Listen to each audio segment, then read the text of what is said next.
అబ్బా! మార్నింగ్ అయిందంటే చాలు ఆడవాళ్ళకి ఇంకా కిచెన్ గురించి ఆలోచన అయితే వచ్చేస్తది. మార్నింగ్ ఏం కర్రీస్ చేయాలి? ఏం బ్రేక్‌ఫాస్ట్‌లు వండాలి? ఇలాంటివేననమాట. బ్రేక్‌ఫాస్ట్ అయితే ఆల్రెడీ చేసి పిల్లలకిచ్చాను. వాళ్ళైతే స్కూల్‌కి వెళ్ళిపోయారనమాట. ఇంక మా కోసం కర్రీ ఏదైనా చేయాలి కదా! మధ్యాహ్నం కోసం అనేసైతే ఇలాగ మా సైడ్ అయితే అవి చిరగడ దుంపలనేసైతే అంటారనమాట. అవి టమాటా చేద్దామనైతే అనుకుంటారు. కానీ పిల్లలైతే తినరని చెప్పేసి డాల్మా ఒడిశా స్టైల్‌లో డాల్మా తయారు చేద్దామనేసైతే ప్రిపేర్ అయిపోయాం. డాల్మా కోసం అయితే మనకి కందిపప్పు ఇంకా ఉడకపెట్టుకోవాలనమాట.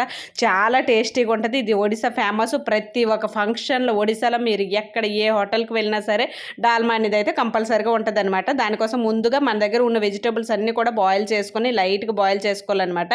కూరగాయలన్నీ ఒక సైడు, ఇంకో సైడ్ కుక్కర్‌లో అయితే పప్పు ఇంక టమాటా అనేదైతే ఉడకపెట్టుకోవాలనమాట. దీనికి మెత్తగా ఇలాగైన మెత్త కవ్వం కూడా కొట్టేసుకోవాలి. ఇంక నార్మల్ పప్పు అయితే ఎలా వండుకుంటామో అలాగని. కానీ ఇందులో వెరైటీ ఏంటంటే అన్ని రకాల వెజిటబుల్స్ కూడా వేస్తారు. మనమైతే సాంబార్‌లో కొన్ని వెజిటబుల్స్ ఏస్తాము, కొన్ని వేయము. కానీ ఇందులో పులుపు లేకుండా సాంబార్ అనమాట. ఇది చాలా టేస్ట్‌గా ఉంటది.